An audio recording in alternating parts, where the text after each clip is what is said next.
excessive barking, pulling on leash, reacting towards other dogs or other animals, not listening outside, all of these things have one reason in common.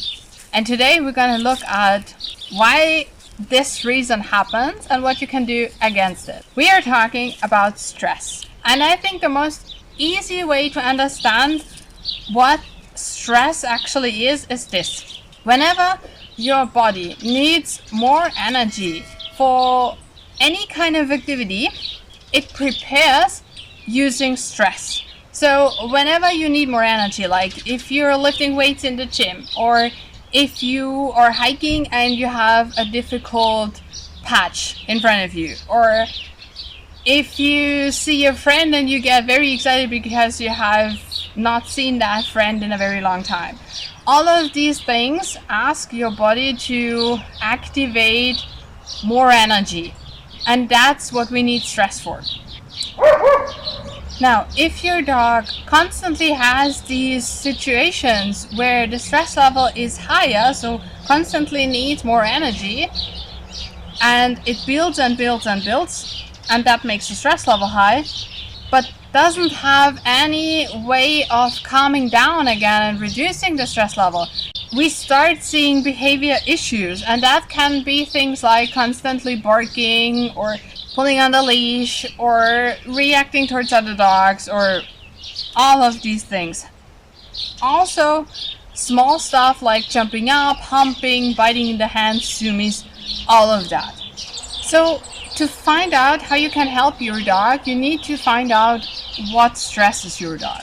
So which moments in your dog's daily routine does your dog show any signs of stress? So, for example, is your dog barking at sounds? Or is your dog barking at the mailman? Or is your dog trying to chase everything that is even close to a wild animal?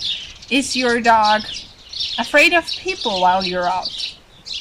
Is your dog maybe not going to sleep while he's home alone?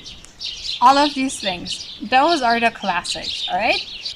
And the first step is to really find out what triggers the stress level to go up for your dog. And when you found that out, you can do a variety of things to help your dog with those moments. Let's just check out the classics. First, sounds. A lot of dogs bark at sounds. So maybe car doors slamming or dogs in the neighborhood barking, sirens, things like that.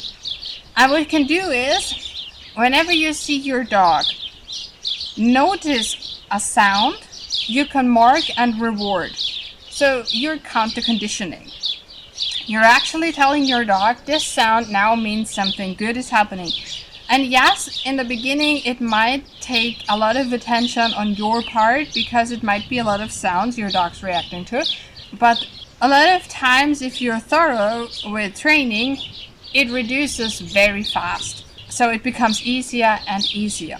The second thing you can do is reduce stimuli. So reduce the things that stress your dog. For example, if you are in a neighborhood where people are out and about whenever you walk your dog, and your dog is a little bit tense around people, you can, not forever, but for a specific time frame, take your dog in your car to an area where you don't meet any people, any dogs, any whatever, and your dog can just calmly sniff around and explore. The next huge one is alone time. So if your dog is not relaxed while he's home alone, he needs to learn how to stay home alone.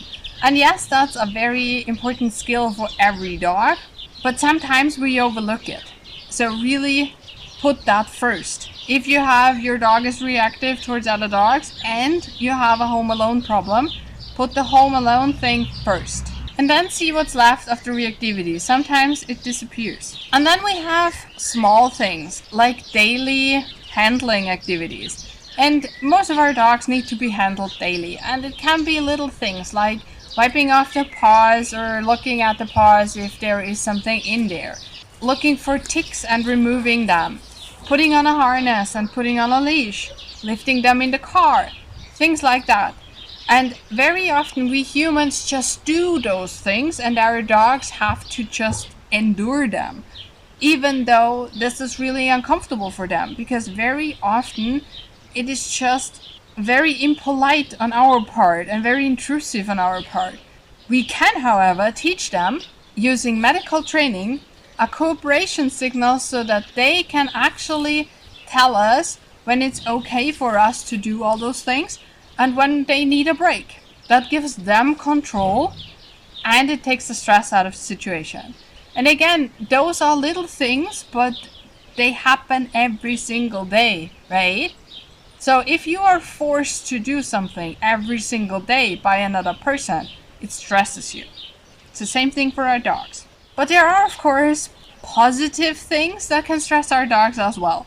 And that's where play fits in. So play, especially when it's high arousal play, either with another dog or with us, it can increase the stress level overall, because it's the same reaction if it's good and if it's bad. So if your dog has a walking buddy you meet every single day and they just greet each other and then they walk calmly next to each other, sniff around, explore nature or whatever, that's not what I mean. That is a good thing.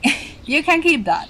But if especially young dogs do that often, they meet and they immediately go into some high arousal play thing, they do a little bit of roughhousing, they just chase each other, and not in a relaxed and soft way, but very, very high arousal. And very often we humans do that with our dogs too. And the same thing goes for any kind of chasing stuff. So throwing a ball or throwing sticks or whatever.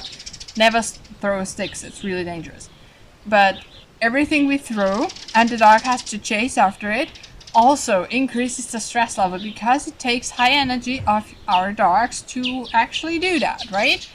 And again, not forever, but until our dogs are more relaxed overall, I would cut out these things. Now, the walking buddy that just walks around with your dog calmly and sniffs and things like that, keep them, but cut out the things that are actually just over the top high arousal. And then you can look at the length of your walks and enrichment. So how much are you doing now? It can be a lot. Some dogs have really intense schedules, like they have to do another different thing every single day where they need a lot of concentration and a lot of energy and things like that, and then they walk 2.5 hours every day. That's too much for most dogs. But then there are dogs who live in a backyard while the humans are at work for 10 hours a day. Then the humans get home, feed the dog, and completely exhausted fall down on the sofa and start watching Netflix, and that's it for the dog. Maybe the dog gets walked half an hour or whatever, but that's it.